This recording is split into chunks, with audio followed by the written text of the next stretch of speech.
Today we are going to see Subject English, Chapter 5, The 12 Months. In Part 1, we have already studied how Molecula was given the first task.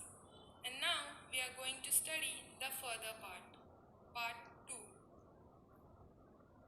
So students, on the next day, Helena gives Molecula a second task. She called to her sister and said, "Go, Morecula, and get me some strawberries from the forest." "Alas, dear sister, where could I find any strawberries in this hard winter?" said Morecula. "How dare you argue? Go at once and get me strawberries, or I'll kill you." The stepmother caught hold of Morecula and pushed her out of the door and shut it after her. Morecula went to the forest weeping bitterly. The snow was laying deep, and there wasn't a human footprint. Since she wandered for a long time, tortured by hunger and trembling with cold. Trembling means shivering. At last, she saw the light she had seen the other day. Overjoyed, she went towards it. Overjoyed means extremely happy. She came to the great fire with the 12 months sitting around it. "Please, kind sirs, let me warm my hands at the fire."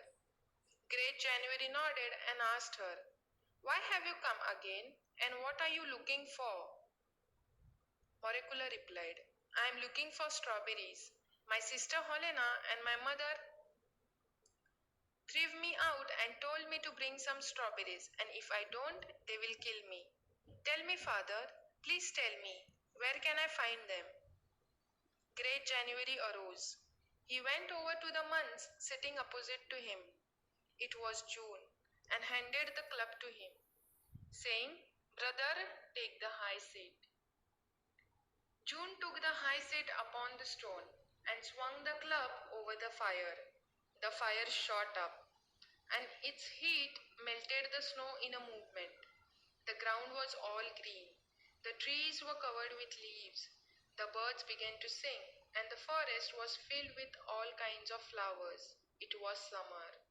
The ground under the bushes was covered with the white starlets. The starry blooms were turning into strawberries every minute. Starlets means star-shaped flowers. Before Morecula had time to think, there were so many of them that it looked as a red carpet had been spread on the ground. "Pick them at once, Morecula," commanded June. Morecula picked them joyfully till she had filled her apron full.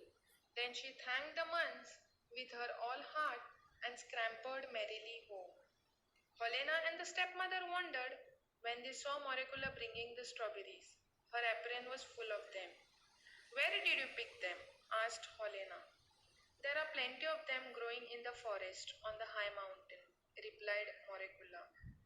Helena took all the strawberries and ate them all up with her mother. They didn't leave even a single one for Morecula. On the third day, Helena ordered Morecula, "Go into the forest and get me some red apples." The stepmother caught hold of Morecula and, without giving a chance to speak, pushed her out of the door and shut it after her. Morecula went to the forest again, weeping bitterly. But she didn't wander about this time. She ran straight to the top of the mountain, where the big fire was burning, and the 12 months were sitting around the fire. "Please, kind sirs, please help me," said Morecula. Great January nodded and asked her, "What are you looking for today?" "I am looking for red apples. If I don't bring them, my sister and my mother will kill me." "Tell me, father, tell me, please, where can I find them?" The Great January rose up. He went over to one of the older months. It was September. He handed the club to him and said, "Brother, take the high seat." Month September took the high seat upon the stone and swung the club over the fire. The fire began to burn with a red flame. The snow began to melt, but there was a cold wind that sent the faded leaves down to the ground. It was autumn. Autumn is a season after summer and before winter in the northern hemisphere.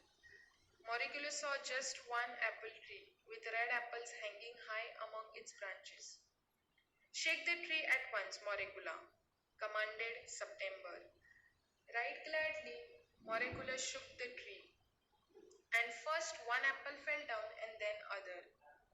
Now, Moricula, that's enough. Run home quickly, shouted the months. Moricula obeyed at once.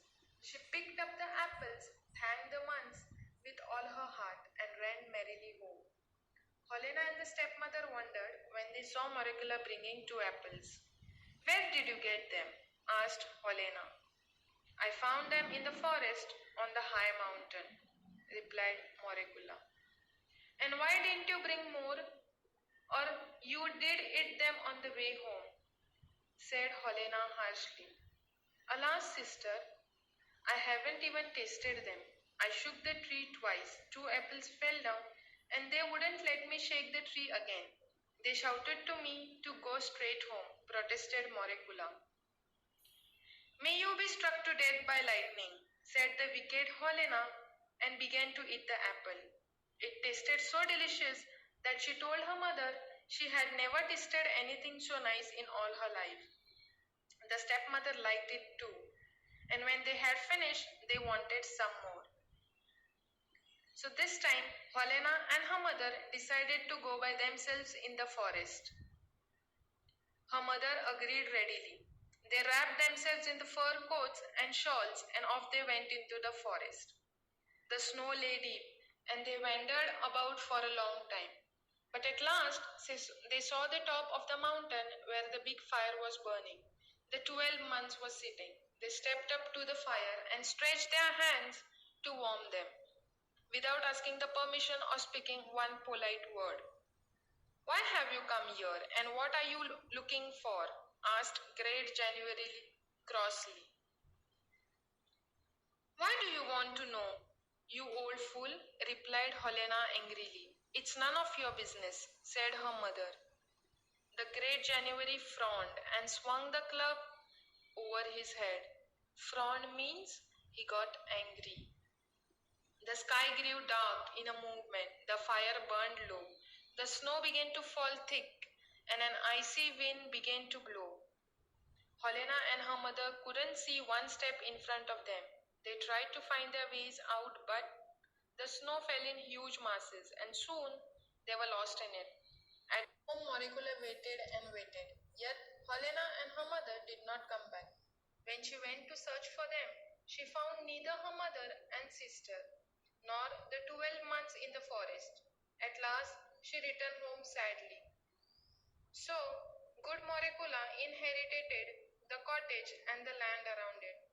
She married a kind husband, and they both lived happily ever after. Thank you, students. I hope you all have understood this lesson.